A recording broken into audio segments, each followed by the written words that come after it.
For 20 years, I lived inside a story I told myself. It was a very comfortable story. It was the story of the good man, the hero, the father who stepped up.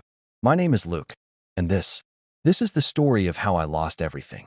Not because she left, but because for 20 years, I was blind to the woman who was holding my entire world together while I stood in the spotlight taking all the bows. Her name was Alora, and I never once told her she was enough. It started when we were just kids, 14 years old. We were babies playing grown-up games, and we broke the most important rule of all. We created a life. Two lives, actually. Twins. When Alora told me she was pregnant, I didn't see her fear. I only saw my own. My world didn't just stop.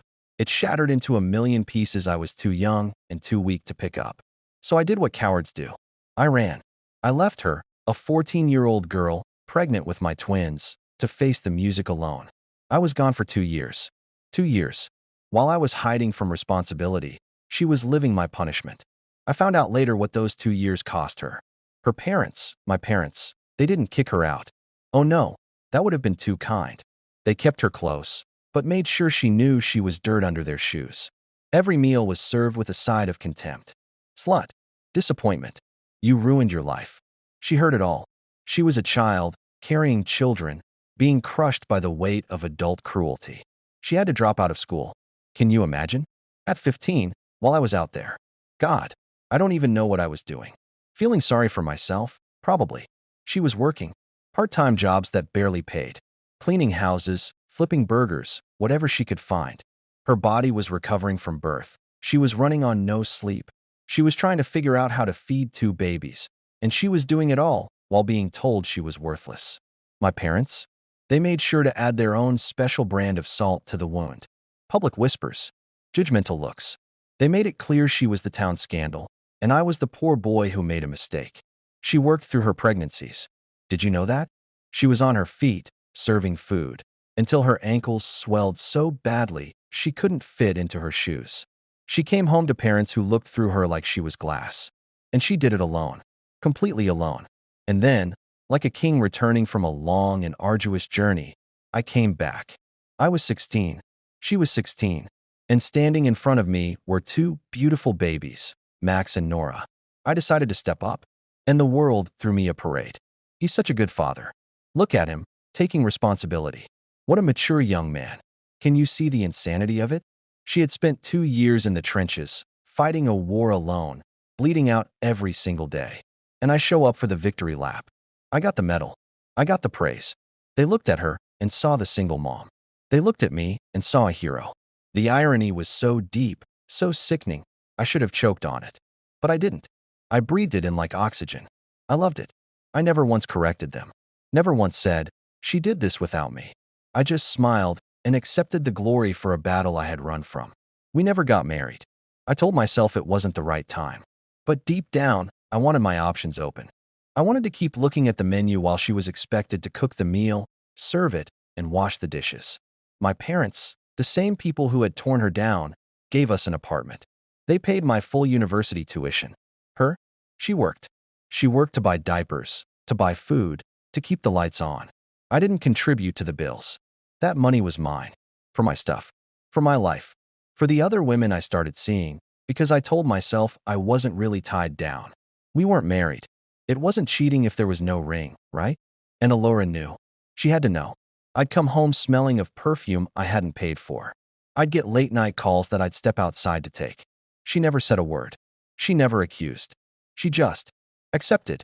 I mistook that acceptance for permission, for weakness. But when it came to the kids, oh, I was the fun dad. I'd swoop in with the latest video games, the expensive sneakers, the trips to the arcade. I was the Disneyland dad. I bought their love, and they gave it to me freely. She was the one making sure they did their homework, the one nursing them when they were sick, the one working a double shift, and then coming home to make dinner. And they looked at her like the warden. I never took her anywhere. Work events, social gatherings, parties with my friends. She never came. I never asked. I told myself it was because she wouldn't fit in, or she'd be bored. But the truth was, I was ashamed. Ashamed of the baby mama stigma I had helped create. I was building my shiny new life, and she was the crumbling foundation I tried to forget was there. She was always quiet. I mistook her silence for weakness. I thought she stayed because she had nowhere else to go. I thought she needed me. I was so wrong. While I was sleeping, she was awake. While I was living my life, she was building hers. She got herself into online adult education, a high school equivalency first, then some college courses, balancing the kids, the house, the part-time job, and the books, all while I snored in the next room, dreaming of a life that didn't include her. She was getting her degree, and I didn't even know it. She was saving money, penny by painful penny, in an account I never knew existed, and I never asked why. She was planning her escape, and I was too busy congratulating myself to notice. The kids grew up. They learned from us. They learned from me how to treat her. They learned from their grandparents how to disrespect her. Our daughter, Nora, on her 18th birthday, said something I will never forget.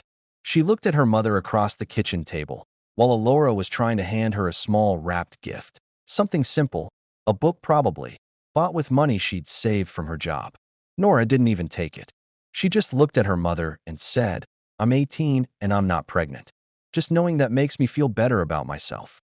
My wife, though she never was my wife, was she, my partner, the mother of my children, tried to speak. Her voice was soft, like it always was. I assume she tried telling her that she's glad she didn't follow the same path as her when she was younger. One tiny piece of wisdom earned through years of pain. Nora cut her off. "I don't need anything," she spat, her voice dripping with venom, from someone who couldn't keep her legs closed. The room went cold. Max laughed. A short, ugly laugh. And Alora, she didn't cry. She didn't scream. She just went quiet. That quiet that I had mistaken for weakness for 20 years. It wasn't weakness. It was armor. And in that moment, I saw a crack in it. A deep, final crack. But I didn't reach out. I just stood there, silent. I had heard my daughter say those words 100 times before, in different ways. My son, Max, complaining about her cooking. "Why can't you make something good for once?" Rolling his eyes when she asked about his day. "Whatever, Mom." Ignoring her calls when he was out with friends. It was the soundtrack of our house. And me? I let it happen. I was the conductor of that ugly orchestra. The day they turned 20, we had a small gathering. Friends, some of my family. Alora was there, but she wasn't there. She moved through the house like a shadow, refilling bowls, taking empty plates. No one thanked her. No one even looked at her. That night, after everyone had gone home, after Max and Nora had gone to bed without saying goodnight to her, she packed a single bag. And while we slept, she left. She didn't leave a note. She didn't say goodbye. She just vanished. And she took her silence with her. At first, we were furious. How dare she? How dare she leave us? My parents called. Her parents called. The kids called. The voicemails were vicious. "Yuri's so selfish." Nora screamed into my phone, her voice cracking. I played it for Max. He just shrugged, but his eyes were wet. "How could you do this to us?" Max texted her. "Mom, seriously? On our birthday?" My mother left a message. "Alora, this is pathetic. You're having a tantrum? Come home and act like a mother." Her own mother called, her voice sharp. "After everything we did for you, this is how you repay us?" Selfish. She was selfish. After 22 years of giving us everything, she finally took one thing for herself. Herself. The voicemails changed over time. Weeks passed. The anger turned to confusion, then to a desperate, pathetic whine. "We're sorry. Please come back. We need you." Nora left one, sobbing. "Mom, I didn't mean it. I'm sorry. Please just call me." But she never did. And me? I was left with something I had never felt before. Silence. Real silence. Not her quiet presence, but an empty, screaming void. I started to remember things. The way she'd always answer my call, no matter the hour. Even when I was out, with other women. I told myself that was just friendship. That she understood. She was always there. A text away. A call away. Her voice, soft and sweet. Always ready to listen to me brag about my day, complain about my problems, while never once asking me how hers were going. I remember one night, I called her from a bar, drunk, some woman's laughter in the background. I asked her how the kids were. She said they were fine, asleep. I asked if she needed anything. She said no. Her voice was calm, peaceful even.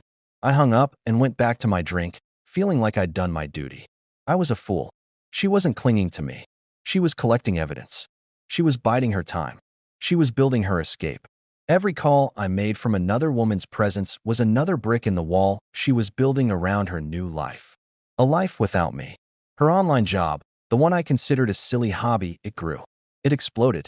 Turns out, the same discipline that allowed her to survive 22 years of emotional starvation made her a phenomenal businesswoman. She was a project manager for a tech company. I found out later. She wasn't rich, not like crazy rich. But she was comfortable.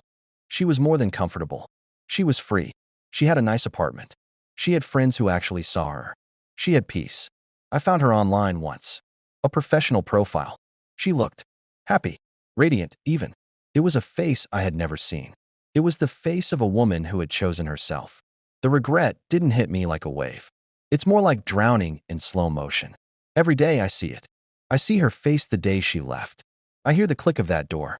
I realize that for 20 years, I had a diamond in my hands, and I spent every day trying to convince her she was a piece of glass. She was always there. She was the foundation, the roof, and the walls, and I treated her like the doormat. I thought my silence was strength. I thought my ability to ignore the problem made me the bigger person. I was the one who couldn't keep it together. I was the one who ran, who hid, who needed constant validation and options. She was the one who stood firm. She was the rock. And now, that rock has rolled away, and the house has crumbled. Nora, our daughter, the one who said those horrible things. She reached out to her mother years later. She was 23, pregnant herself, and scared. The father had run, just like I had. She called me first, sobbing. I didn't know what to say. Then she tried her mother. And Alora answered. She didn't say I told you so. She didn't bring up the past. She just listened. She offered support, but on her terms. From a distance. She sent Nora books on pregnancy. She paid for a few groceries anonymously. She never visited, but she was there. A quiet presence. Just like she always had been. Max, he finally asked me one night, drunk and sad, why Mom left. And for the first time, I told him the truth. Because I never showed her she was loved.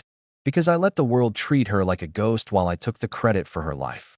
Because I was with other women, Max. Many of them. And she knew.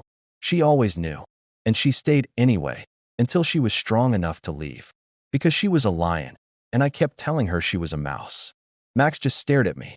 Then he said, quietly, I was mean to her too. I called her names. I ignored her. He put his head in his hands. She was just trying to take care of us. She chose herself. And she was right too. For 20 years, I thought I was the prize. I was just the guy standing in the light she built, soaking up the warmth she created. She was the sun, and I was just a rock, lucky enough to be warmed by her glow. I just realized that maybe the reason she stayed loyal to me and not being in any sexual or emotional relationship with me or any other person was because she was traumatized. Her first ever time with me led to all this, and she couldn't have a sexual relationship because it brought back such devastating regrets. I lost the best thing that ever happened to me, not because she left, but because I never had the sense to hold on. If there's one thing I want you to take from my story, it's this. Look at the quiet ones.